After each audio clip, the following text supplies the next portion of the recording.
जय हिंद, नमस्कार, प्रणाम प्यारे साथियों। मैं आपका साथी अजीत आप सबका दिल खोल कर वेलकम करता हूं अपनी इंग्लिश की शानदार लाइव से क्लास में। तो चलिए, जो आप देख पा रहे हैं कि आज गुरुजी एडजेक्टिव की क्लास तो मैं लेकर के आ गया हूं, लेकिन एडजेक्टिव की कौन सी क्लास है? तो गुरुजी एडजेक्टिव की 66वें नंबर की क्लास है। और इस एडजेक्टिव की 66वें नंबर की क्लास में जो हम लोग बात करने वाले हैं वो कौन सी बात है, क्या मुद्दा है आज का, क्या मसला है? तो कुछ नहीं गुरुजी, एडजेक्टिव का एक टॉपिक होता है confusing pair of adjective. Adjective गुरुजी अपने मैंने शुरू में ही पहली क्लास में बता दिया था कि एडजेक्टिव टोटल 3 स्टेप्स में होता है। कितने स्टेप्स में? तो गुरुजी 3 स्टेप्स में होता है। एक होता है बिल्कुल बेसिक होता है एडजेक्टिव का बेसिक कॉन्सेप्ट, जिसमें हम लोग डिफिनेशन पढ़ते हैं, एडजेक्टिव का प्लेसमेंट पढ़ते हैं, एडजेक्टिव के टाइप्स पढ़ते हैं। ठीक है, यानी एक ये वाला स्टेप हो गया जो बेसिक वाला, टाइप्स हो गए, प्लेसमेंट हो गया, डिफिनेशन एडजेक्टिव की। दूसरा जो प्लेसमेंट आता है एडजेक्टिव की डिग्री हम लोगों ने पूरी तरह से पढ़ लिया, देख लिया कि डिग्री जो बात है कि किसी भी एडजेक्टिव को कितने तरह से लिखा जा सकता है, कितनी डिग्रियों में लिखा जा सकता है, डिग्री के आधार पर एडजेक्टिव को कितने भागों में बांटा जाता है। तो मैंने बता दिया था कि 3 फॉर्म होते हैं, कंपैरेटिव, पॉजिटिव और सुपरलेटिव। ये पूरी तरह से इससे पहले की जो भी क्लासें थी उनमें हम लोगों ने बहुत विधिवत तरीके से बात कर लिया था। आज की जो हम लोग बात लेकर के आए हैं वो लास्ट वाला स्टेप, वो बिल्कुल 3rd नंबर वाला स्टेप्स, यानी कंफ्यूजिंग पेयर ऑफ एडजेक्टिव्स। आज गुरुजी जो हम लोग बात करने वाले हैं वो बात कंफ्यूजिंग पेयर ऑफ एडजेक्टिव्स पे करेंगे। अब कंफ्यूजिंग पेयर ऑफ एडजेक्टिव्स कितना इंपॉर्टेंट है, कितना इंपॉर्टेंट नहीं है, अगर आप कॉम्पिटिटिव एग्जाम की तैयारी करते हैं तो ये बात आपको पता है पूरी तरीके से कि कंफ्यूजिंग पेयर ऑफ एडजेक्टिव हमारे लिए वेरी वेरी मोस्ट इंपॉर्टेंट एक टॉपिक है। क्योंकि ये एक ऐसा टॉपिक होता है कि कॉम्पिटिटिव एग्जाम कोई भी हो, लेकिन यहां से जब तक 1-2 क्वेश्चन एग्जामिनर बना के नहीं रख देता है तब तक उसे चैन नहीं मिलती है। बात पेयर, अब आपको पता है इसमें कुछ बताने की बात नहीं है, यानी पेयर ऑफ एडजेक्टिव्स। यानी पेयर का मतलब होता है जोड़ा, ऑफ बोले तो का, एडजेक्टिव्स का मतलब, यानी कहने का मतलब है कि जो एडजेक्टिव्स होते हैं एडजेक्टिव्स का जोड़ा। काहे का? एडजेक्टिव्स का जोड़ा। ठीक है, अब एडजेक्टिव्स का जोड़ा, जो एडजेक्टिव होते हैं उनका जोड़ा, तो जाहिर सी बात है जोड़े में कितनी चीजें होती हैं गुरुजी? तो जोड़े में 2 चीजें होती हैं। हमेशा जब भी पेयर बनता है, जब भी जोड़े की बात करी जाती है तो जोड़ा मेरे बच्चे 2 मिलकर के एक जोड़ा बनते हैं। तो जाहिर सी बात है यहां पे जो बात होगी वो बात हमारी होगी, यानी 2 एडजेक्टिव होंगे, 2 वर्ड होंगे जो लगभग सेम तरह के होंगे, उनका यूज भी सेम तरीके से किया जाएगा। उनके बीच में थोड़ा थोड़ा सा अंतर होगा, वही हमें समझना है कि वो अंतर क्या है, किसका कहां पे यूज किया जाएगा। तो बिल्कुल गुरुजी, कंफ्यूजिंग पेयर ऑफ एडजेक्टिव पढ़ने के लिए अगर आप पूरी तरह से तैयार हैं तो एक बार जोरदार यस का कमेंट करिए कि यस सर मैं रेडी हूं पूरी तरह से, और लड़ाई को शुरू कर दिया जाए। जिस जगह पे बेटा 5वीं क्लास को रोका गया था उसी के आगे 6वीं क्लास को संचालित किया जा रहा है। चलिए, आपको देखना यह है कि बात हम लोग जो पहला हमारा टॉपिक है, यानी जो आज के टॉपिक का पहला जो हमारा पेयर है, जो पहली बात हम लोग करने वाले हैं, एक गुरुजी आपने सम पढ़ा होगा, सम एंड एनी। आज जो हम लोग बात करेंगे किस पेयर पे बात करने वाले हैं, तो आज हम लोग पूरी तरह से पहले जो बात करेंगे use of some and any, यानी सम का यूज कब किया जाता है, एनी का यूज कब किया जाता है, ये बात हमें पूरी तरह से समझनी है। तो ये बात तो आपको पता है कि सम का यूज कहां होता है, एनी का यूज कहां होता है, इसमें कुछ बताने की जरूरत नहीं है। अब आपको पता है कि कंफ्यूजिंग पेयर ऑफ एडजेक्टिव, यानी एडजेक्टिव हम लोग चैप्टर पढ़ रहे हैं, और ये एडजेक्टिव का एक पेयर होता है, ये भी एडजेक्टिव है, ये भी एडजेक्टिव है। जब गुरुजी दोनों एडजेक्टिव हैं तो आपको पता है कि जो एडजेक्टिव का प्लेसमेंट होता है, adjective is always used before the noun. Adjective is always used before the noun, यानी एडजेक्टिव का जो यूज होता है वो हमेशा नाउन के पहले होता है। तो यानी ये जो भी जहां पर भी इनका यूज किया जाएगा, इनका जो भी प्लेसमेंट होगा, तो इनके बाद कोई ना कोई नाउन आएगा, यानी ये नाउन के पहले हमेशा आएंगे। इस बात में आपको कोई दिक्कत नहीं होनी चाहिए। फॉर एग्जाम्पल, कहने का मतलब यहां पे एक नाउन होगा, नाउन के पहले अब या तो सम कभी कभी कहां पर लगेगा, और ये जो नाउन के पहले एनी भी लगेगा, तो ये कब कहां कहां किस कंडीशन में लगेंगे, ये बात हमको पूरी तरह से समझना है। बात समझ में आ गई? यानी सम प्लस नाउन कब होगा, एनी प्लस नाउन कब होगा, सम के साथ किस तरह का नाउन आएगा, एनी के साथ किस तरह का नाउन आएगा, सम आएगा तो सेंटेंस की क्या कंडीशन होगी, एनी आएगा तो सेंटेंस की क्या कंडीशन होगी। मेरे बच्चे इन सभी बातों को आज हमको बहुत ही शानदार तरीके से एक एक बात को पकड़ते हुए चलना है। चलिए बिल्कुल, चलिए भाई हम लोग जो बात करेंगे वो आगे के मुद्दे पे बात करेंगे, और आगे का मुद्दा क्या है जरा उसको ध्यान से देखिए। सम की बात करें और एनी की बात करें तो सबसे पहले जो हम लोग बात करेंगे, हेडिंग डालिए सम, ऐसे सम एंड एनी, मेन हेडिंग डालिए सम एंड एनी। अब बात पहले करेंगे हम लोग सम वाले पे, ठीक है। किस पे बात करेंगे गुरुजी, सम पे बात करेंगे। तो याद रखिएगा सम का यूज कैसे कैसे किया जाता है बेटा, याद रखिएगा सम के बाद या तो तुम्हारा प्लूरल काउंटेबल नाउन आ सकता है, यानी अगर सम के बाद प्लूरल काउंटेबल नाउन आएगा तो याद रखिएगा वर्ब भी कैसी आनी चाहिए, प्लूरल। यानी ये वर्ब हमको यहाँ नहीं बताना चाहिए था, लेकिन मैं लगे हाथ आपको थोड़ी चीज़ें आसान करने के लिए, सब्जेक्ट वर्ब एग्रीमेंट का रिवाइज कराने के लिए मैंने ये भी लिख दिया। याद रखिएगा मेरे बच्चे, जो सम का पहला कॉन्सेप्ट है, सम के बाद हमेशा प्लूरल काउंटेबल नाउन आएगा तो वर्ब कैसी लगाओगे, प्लूरल। लेकिन एक कंडीशन आती है मेरे बच्चे कि जब सम के बाद अनकाउंटेबल नाउन का भी यूज किया जाता है। यानी देखो नाउन की बात करी जाए कि नाउन कितने टाइप के होते हैं, तो नाउन की टाइप छोड़ो, लेकिन मेनली नाउन की बात करी जाए तो दो होते हैं। एक होता मेरे बच्चे सी बोले तो काउंटेबल, एक यू बोले तो अनकाउंटेबल। अगर आपसे कोई पूछे कि नाउन मेनली कितने टाइप्स के होते हैं तो आपको बताना है कि 2 टाइप्स। कितने टाइप्स, 2 टाइप्स। एक होता है काउंटेबल नाउन, एक होता है अनकाउंटेबल नाउन। गुरुजी अगर काउंटेबल की बात करें तो काउंटेबल के 2 होते हैं। एक तो आपका होता है सिंगुलर काउंटेबल। कैसा काउंटेबल, एक होता है गुरुजी सिंगुलर काउंटेबल, एक आपका क्या होता है गुरुजी प्लूरल काउंटेबल। सिंगुलर काउंटेबल और प्लूरल काउंटेबल, ठीक है। और एक तो अनकाउंटेबल का आप अनकाउंटेबल ही मानिए, ठीक, कोई नहीं। तो यानी अगर देखो तो नाउन एक तो singular countable noun, plural countable noun, uncountable noun, यानी 3 तरह के नाउन की कंडीशन है। अगर आपको एडजेक्टिव पूरी तरह से तैयार करना है तो singular noun, plural noun, uncountable noun, ये चीजें पहचानना आपके लिए बिल्कुल कंपलसरी है, ठीक है। तो यानी जो सम की बात है, तो सम के बाद अगर कभी भी प्लूरल काउंटेबल नाउन आएगा तब बात सही होगी, लेकिन वर्ब कैसी लगाओगे, प्लूरल। अगर सम के बाद अनकाउंटेबल नाउन आएगा तो आगे की वर्ब कैसी लगाओगे, एस बोले तो सिंगुलर, वी बोले तो वर्ब, यानी सिंगुलर वर्ब लगाओगे, ठीक है। यानी सम के बाद प्लूरल काउंटेबल नाउन आएगा तब सही मानोगे। सम के बाद अनकाउंटेबल नाउन का भी यूज किया जा सकता है, लेकिन गुरुजी याद रखिएगा अगर कभी सम के बाद SCN बोले तो सिंगुलर काउंटेबल नाउन आएगा, ठीक है। तो याद रखिएगा अब इसके साथ चाहे तो वर्ब सिंगुलर लगी हो, चाहे तो वर्ब प्लूरल लगी हो, ये बात पूरी तरह से गलत मानी जाएगी। यानी जो सम होता है, सम हमेशा प्लूरल के लिए यूज हो सकता है। सम यानी प्लूरल नंबर को शो कर सकता है, सम अनकाउंटेबल को शो कर सकता है, लेकिन बच्चा याद रखिएगा कि सम कभी भी सिंगुलर काउंटेबल को नहीं शो करेगा। बात समझ में आ गई?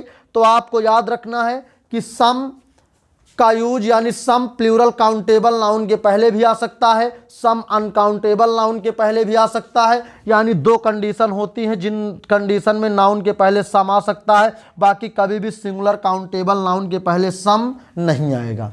ये बात आपको पूरी तरह से क्लियर हो गई है। अब गुरुजी जब सिंगुलर काउंटेबल नाउन के पहले सम नहीं आएगा तो सम और एनी का एक पेयर आपको मैं बता रहा हूं। तो गुरुजी जब सिंगुलर काउंटेबल नाउन के साथ सम नहीं लगेगा तो फिर जाहिर सी बात है इसकी जगह पे जब भी ये कंडीशन आएगी तो हम एनी कर देंगे, ठीक है। बात समझ रहे हो? लेकिन हम आगे ये बात आगे आपको बता रहे हैं। एग्जाम्पल के तौर पे जैसे कह दिया जाए आई हैव सम पेन्स, कह दिया जाए आई हैव सम पेन्स। अब बताओ बेटा पेन होता है, एक पेन की बात करता है, पेन्स बताओ तमाम सारे पेनों की बात हो रही है। अब जाहिर सी बात है पेन्स प्लूरल काउंटेबल नाउन है, तो इसके पहले बताओ हमने सम लगा दिया तो सेंटेंस यानी हमारा ये मामला सही है, क्योंकि सम के बाद प्लूरल काउंटेबल नाउन आना चाहिए। अब कुछ लोग कहेंगे कि सर आगे वर्ब तो आपने लगाया ही नहीं। देखो तो मेरे बच्चे वर्ब ये इधर लगी है, ये सम पेंस आ गया। मान लो कभी कभी क्या होता है कि जब ये ऑब्जेक्ट की जगह पे आएगा तब ऑब्जेक्ट को तो हेल्पिंग वर्ब की जरूरत पड़ती नहीं है। जब सम पेंस सब्जेक्ट का काम करेगा तो सम पेंस हैव होगा, सम पेंस हैज नहीं होगा। बात समझ रहे हो? यानी जब भी सम पेंस, ठीक है, सब्जेक्ट का काम करेगा तो सम पेंस के साथ वर्ब सिंगुलर लगाओगे, वो सॉरी प्लूरल लगाओगे। लेकिन अगर सम पेंस ऑब्जेक्ट की जगह लिखा है, कुछ पेनों की बात करता है, तो ऑब्जेक्ट के लिए कभी कोई क्या वर्ब की जरूरत नहीं पड़ती है। और वैसे भी यहां पास के सेंस में देखो तो आई के साथ हैव लगा है। एक लिख दिया जाए आई हैव सम मिल्क। एक आपके सामने लिखा है आई हैव सम मिल्क। आप जरा देखो यहां पे, जरा आप ये बताओ कि मिल्क माने दूध होता है। मिल्क एक अनकाउंटेबल नाउन है। मिल्क क्या है? अपने आप में बच्चा एक अनकाउंटेबल नाउन है। और अनकाउंटेबल नाउन के पहले याद रखिएगा अगर सम आएगा तो सही है। और ये देखो सम के बाद या तो प्लूरल काउंटेबल आता है या तो अनकाउंटेबल आता है। देखो ये भी आपका सही है और ये भी आपका सही है। बात समझ में आ गई? लेकिन अगर इसी जगह पे आपको दे दिया जाए आई हैव सम बुक, कह दिया जाए आई हैव सम बुक, आप बताओ ये सेंटेंस तो पूरी तरह से गलत हो गया। तो इसको सही करने के लिए क्या किया जाए? आई हैव सम बुक, सम के बाद अगर अनकाउंटेबल आता तब भी सही, सम के बाद प्लूरल काउंटेबल आता तब भी सही, लेकिन सम के बाद यहां बुक सिंगुलर काउंटेबल लिखा है। और ग्रामर इस बात को बताती है कि सम के बाद कभी भी सिंगुलर काउंटेबल नाउन तो आएगा ही नहीं।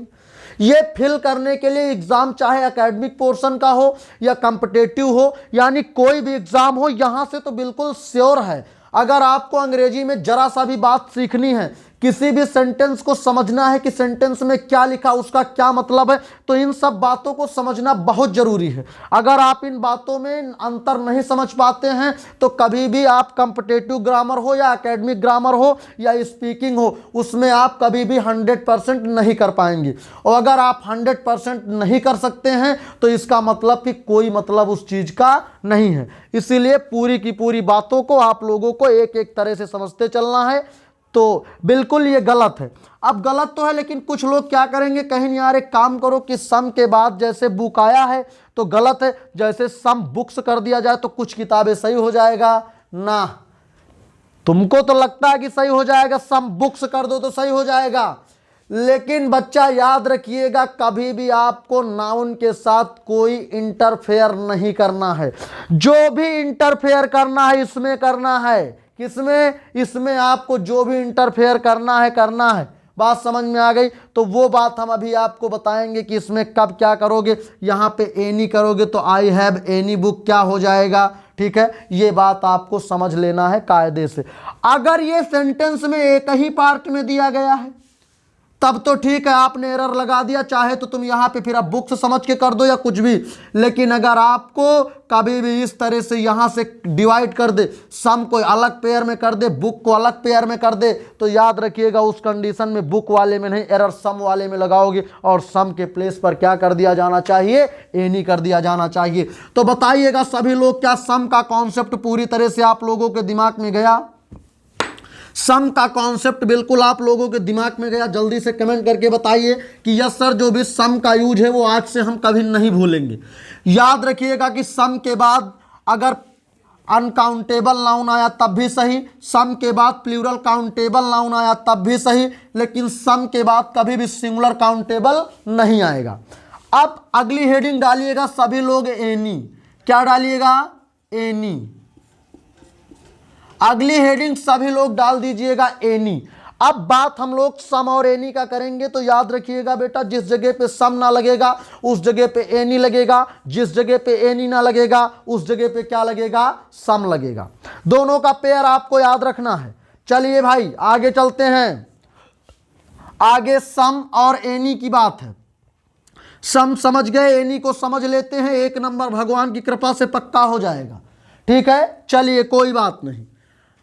एनी के बाद, ठीक है, यानी अगर आपको कभी भी एनी, अच्छा स्मॉल में लिखूं क्यों, अगर कभी भी आपको बेटा एनी के बाद, अगर कभी भी एनी के बाद आपको सिंगुलर काउंटेबल नाउन मिलेगा तब भी आपका क्या होगा, सही होगा। एनी के बाद अगर आपको मेरे बच्चे कभी भी प्लूरल काउंटेबल नाउन मिलेगा तब भी सही है। एनी के बाद सिंगुलर काउंटेबल नाउन तब भी सही। एनी के बाद प्लूरल काउंटेबल नाउन आएगा गुरुजी तब भी सही। और अगर आपको कभी भी एनी के बाद, ठीक है, ये एनी लिखा है जो आपको नहीं समझ पा रहे हो, एनी है भाई, ANY, ठीक है, एनी। बात समझ रहे हो कि नहीं, कोई दिक्कत। अब अगर इसके बाद आपको कभी भी अनकाउंटेबल नाउन दे दिया जाएगा तब भी क्या मानोगे, सही। यानी कहने का मतलब सम तो अपने बाद कभी भी सिंगुलर काउंटेबल नहीं लेता है, लेकिन जो आपका एनी दिया गया है, एनी अपने बाद सिंगुलर काउंटेबल नाउन भी लेकर के चला आता है। बात समझ में आ गई। यानी सम के बाद चाहे तो नाउन आपका सिंगुलर हो तो सिंगुलर का काउंटेबल नहीं, सिंगुलर नहीं, सम के बाद सिंगुलर काउंटेबल ना आएगा, या तो प्लूरल काउंटेबल या तो अनकाउंटेबल, ये बात पहले बता चुके हैं। एनी के बाद चाहे जौन तरह का नाउन आएगा वो पूरी तरह से आपका क्या माना जाएगा, सही माना जाएगा। बात समझ में आ गई, कोई दिक्कत है। लेकिन एनी की कंडीशन भैया ये है, एनी की जरा कंडीशन देखो। यानी कह रहा कि एनी का यूज हमेशा निगेटिव या तो इंट्रोगेटिव, ठीक है, एनी का यूज हमेशा निगेटिव या इंट्रोगेटिव सेंटेंस में किया जाता है। ये बात मैंने लिख दिया, बहुत काम की बात है, ठीक है। और जरा लिख लो, सम का यूज हमेशा अफर्मेटिव सेंटेंस में किया जाता है। कभी ये नहीं कहोगे I have not some books. I have some books तो ठीक है, लेकिन I have not some books गलत हो गया। यानी सम का यूज हमेशा अफर्मेटिव में किया जाता है। काहे में, अफर्मेटिव में किया जाता है। अब वो अफर्मेटिव होना चाहिए, उस सेंटेंस में कोई निगेटिव वर्ड नहीं होना चाहिए।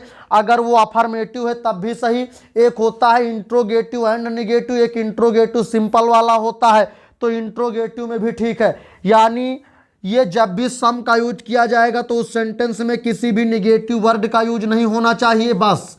लेकिन जब एनी का यूज किया जाएगा तो सेंटेंस में निगेटिव वर्ड होना ही होना चाहिए, ठीक है। जैसे कह दिया जाए क्या, अब आपके सामने मान लो एग्जाम्पल लिख दिया जाए, he has not given me, he has not given me some advice. बताओ जल्दी से सही है कि गलत है, इसको सभी लोग धड़ल्ले से छाप दो। He has not given me some advice, उसने मुझे कुछ सलाह नहीं दिया है। जल्दी बताओ क्या सही है कि गलत है, जल्दी से कमेंट में छाप दो, जल्दी से।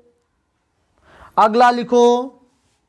अच्छा एक मिनट, यहां पे ये ना लिखो, यहां पे लिखो बुक लिखो, यहां पे सिंगुलर, यहां पे लिखो he has not given me some advice, क्योंकि अनकाउंटेबल वाले के नीचे अनकाउंटेबल लिखूं, यहाँ पे लिख दूँ ही हैज़ नॉट गिवन, ये गिवन है बेटा, given, he has not given me, he has not given me, he has not given me. आगे लिखो सम बुक्स। चलिए जल्दी जल्दी से छाप दीजिए, दिख रहा है ये लास्ट में बेटा बुक्स लिखा है, उसको देख लेना। अगर आपका कट रहा तो इसको देख लीजिएगा, कोई दिक्कत नहीं, बुक्स लिखा है। अब बताओ सेंटेंस सही कि गलत। तो गुरुजी सेंटेंस तो ये भी गलत, ये भी गलत, ये भी गलत, यानी सेंटेंस हमारे तीन के तीनों गलत। अच्छा गलती क्या है, मेन मुद्दा तो ये है कि गलती समझना है कि गलती है तो क्या है। तो गलती क्या है, इधर देखो लिखा है ही हैज नॉट गिवन मी। अब बताओ जब भी सेंटेंस अगर निगेटिव होगा और उस सेंटेंस में सम का यूज, पहली बात तो सम के बाद सिंगुलर काउंटेबल नहीं आया, यही गलत है। ठीक है, अब सम के बाद कभी भी सिंगुलर काउंटेबल आएगा तो इसको हमें काट देना है सम को। लेकिन इसको सही करने के लिए क्या करोगे, अब ये हम लोग यहाँ पे कर देंगे निगेटिव। तो अब आपको दिमाग में आ गया कि अगर एनी के बाद सिंगुलर काउंटेबल नाउन आएगा तो सही है, लेकिन एनी का यूज जब भी एनी लगाओगे तो सेंटेंस में नॉट भी होना चाहिए।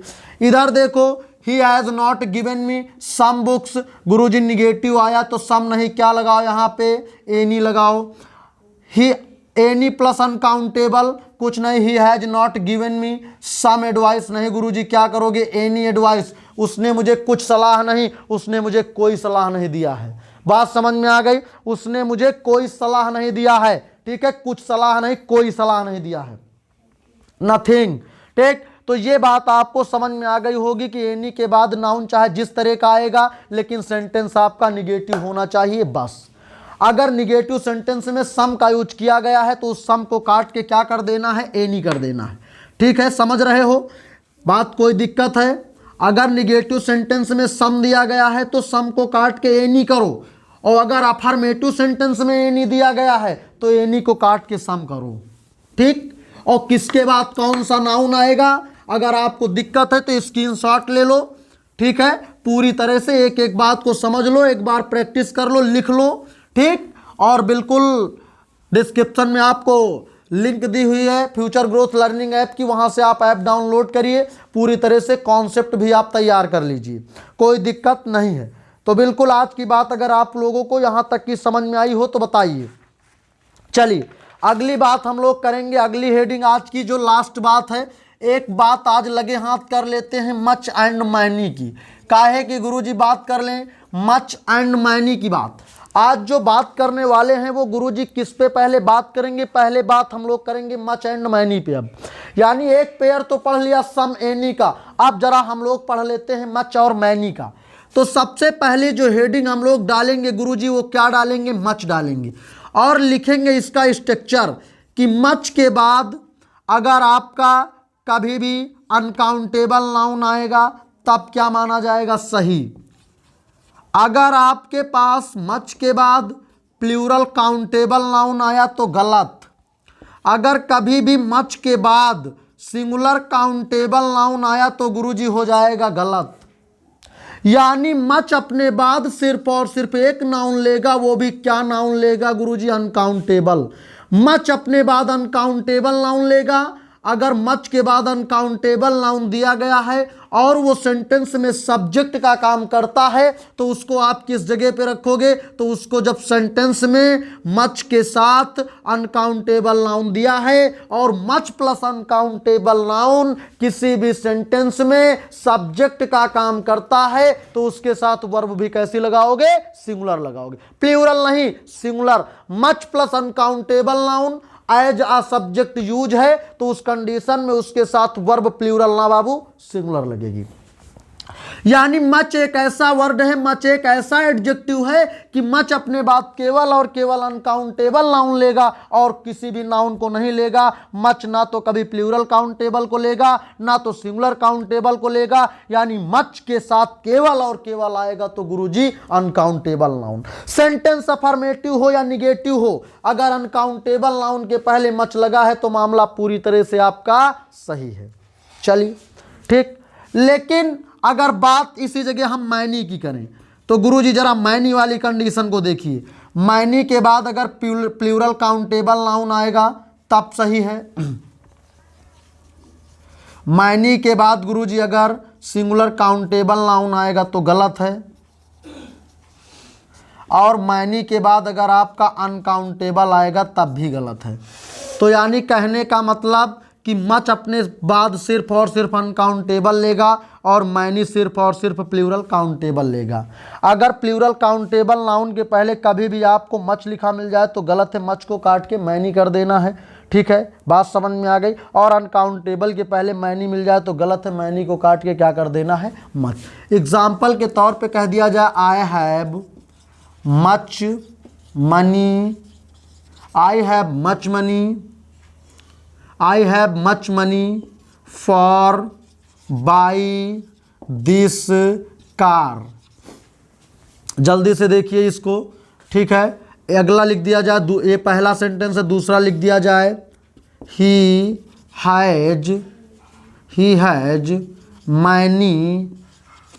हैज मैनी बुक्स, ठीक है। अगला लिख दिया जाए Ram has many much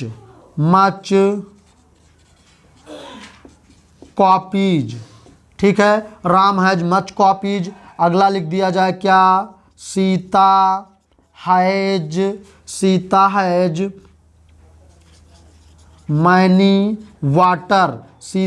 many water. बताओ जल्दी जल्दी से इसको सभी लोग कमेंट बॉक्स में धड़ल्ले से छापते चलो भाई, क्या सही है क्या गलत है। गुरुजी मनी अनकाउंटेबल नाउन, मनी बेटा अनकाउंटेबल नाउन होता है, मनी के पहले मच आया यानी मच मनी, चलो ठीक है ये तो सही निकल गया। आगे देखो गुरुजी बुक्स हमारा प्लूरल काउंटेबल नाउन और प्लूरल काउंटेबल के पहले मैनी आएगा, गुरुजी ये भी हमारा सही बात है। अगला देखो गुरुजी लिखा है राम हैज मच कॉपीज, यानी ये गुरुजी हमारा कॉपी होता है, एक सिंगुलर काउंटेबल नाउन होता है, कॉपीज प्लूरल काउंटेबल नाउन होता है। तो गुरुजी प्लूरल काउंटेबल के पहले कभी भी मच नहीं लगेगा, और अगर मच लगाएगा तो उसको काट के उसकी जगह पे हमें क्या कर देना है, मैनी कर देना है। क्या कर देना है, मैनी कर देना है। आगे लिखा है सीता हैज मैनी वाटर। अब गुरुजी देखो वाटर होता है, वाटर का मतलब पानी, वाटर एक अनकाउंटेबल नाउन है, और अनकाउंटेबल के पहले गुरुजी मैनी लगा, मैनी को काट के क्या करना है, मच करना है। जल्दी से मुझे कमेंट करके बताइएगा कि क्या ये पूरे के पूरे स्ट्रक्चर, पूरी की पूरी बातें आप लोगों को कायदे से समझ में आई कि नहीं आई। जितने भी शेर हमारे लाइव सेशन के साथ जुड़े हुए हैं वो जल्दी से एक बार मुझे कमेंट करके बताएंगे कि क्या बेटा यहाँ तक की बात आप लोगों को पूरी तरह से समझ में आई। बिल्कुल, अगर आपने सम और एनी, मच और मैनी यानी ये दो पेयर बोले तो चारों एडजेक्टिव का यूज अच्छे से अगर आपने समझ लिया है तो आप ये मान के चलिए कि बहुत कुछ अंग्रेजी में आपने सीख लिया। इसी तरह की और जो कंफ्यूजिंग पेयर ऑफ एडजेक्टिव हैं इतने से ही नहीं रुकते हैं, अभी कम से कम 2 क्लासें आएंगी। ये 6 नंबर की क्लास है, 7 नंबर क्लास और 8 नंबर क्लास आएगी। उन दोनों क्लासों में एडजेक्टिव को पूरी तरह से हम लोग गर्दाबाद फिनिश कर देंगे। चलिए, अगर यहाँ तक की बातें पूरी तरह से समझ में आ गई तो हम लोग बात को जो है फिनिश करेंगे, बात को अब यहीं तक रखेंगे आज। और इतनी बातों को आप समझिए।